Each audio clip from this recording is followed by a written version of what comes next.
નમસ્કાર દર્શક મિત્રો, સાવરકુંડલાની રફતારમાં આપનું સ્વાગત છે। આજરોજ સાવરકુંડલા શહેર પોલીસ સ્ટેશન ખાતે મોહર્રમના પર્વ નિમિત્તે સાવરકુંડલા શહેરના હિન્દુ મુસ્લિમ સમાજના અગ્રણી આગેવાનો, રાજકીય પક્ષના આગેવાનો, પત્રકાર મિત્રો અને વિવિધ સમાજના સંગઠનના આગેવાનોની એક અગત્યની બેઠક આજે સાવરકુંડલા શહેર પોલીસ સ્ટેશન ખાતે મળી હતી। આ બેઠકનું અધ્યક્ષસ્થાન સાવરકુંડલા વિભાગના નાયબ પોલીસ અધિક્ષક શ્રી વલય વૈદ્ય સાહેબે સંભાળ્યું હતું, તેમજ સાવરકુંડલા શહેર પીઆઈ ડી.કે. વાઘેલા સાહેબની વિશેષ હાજરીમાં આ બેઠક મળી હતી।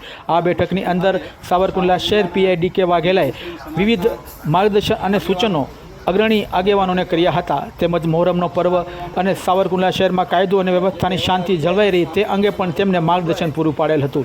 ત્યારે સાવરકુંડલા શહેર પોલીસ સ્ટેશન ખાતે યોજાયેલી આ બેઠકની અંદર ઉપસ્થિત હિન્દુ મુસ્લિમ સમાજના આગેવાનોએ પણ પોલીસ તંત્રને પૂરતો સાથ સહકાર આપવાની ખાતરી આપી હતી। અત્રે ઉલ્લેખનીય છે કે સાવરકુંડલા શહેરની અંદર હિન્દુ મુસ્લિમ સમાજના તહેવારો ખૂબ જ કોમી એકતા, ભાઈચારા અને સૌહાર્દ સાથે ઉજવાઈ રહ્યા હોય ત્યારે અધ્યક્ષસ્થાને ઉપસ્થિત શ્રી વલય વૈદ્ય સાહેબે પણ આ સંપૂર્ણ રીતે આ તહેવાર કોમી ભાઈચારા અને લાગણીસભર રીતે ઉજવાય તે અંગે અપીલ કરી હતી। જ્યારે હાજર અને ઉપસ્થિત તમામ અગ્રણી આગેવાનોએ પણ પોલીસ તંત્રને પૂરતો સહયોગ આપવાની ખાતરી આપેલ હતી અને આ બેઠકનું સફળતાપૂર્વક સંપન્ન થયું હતું। Bureau report, સાવરકુંડલાની રફતાર।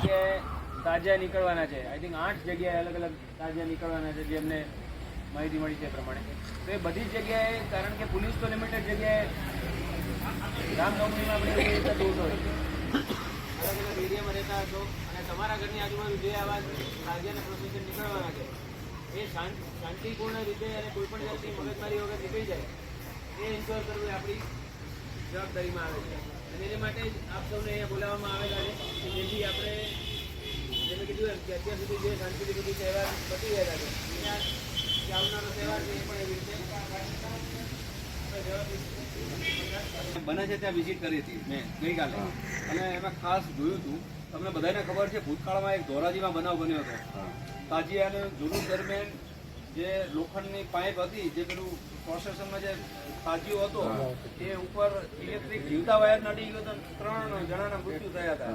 એટલે સ્પેશિયલ અમે કાલે રાખી છે કે તાજિયા જે બનાવે છે ને સર એ હાઇડ્રોલિક ટાઈપના બનાવ્યા છે, એટલે એવું કંઈ લાગે તો એ તરત નીચે લાગી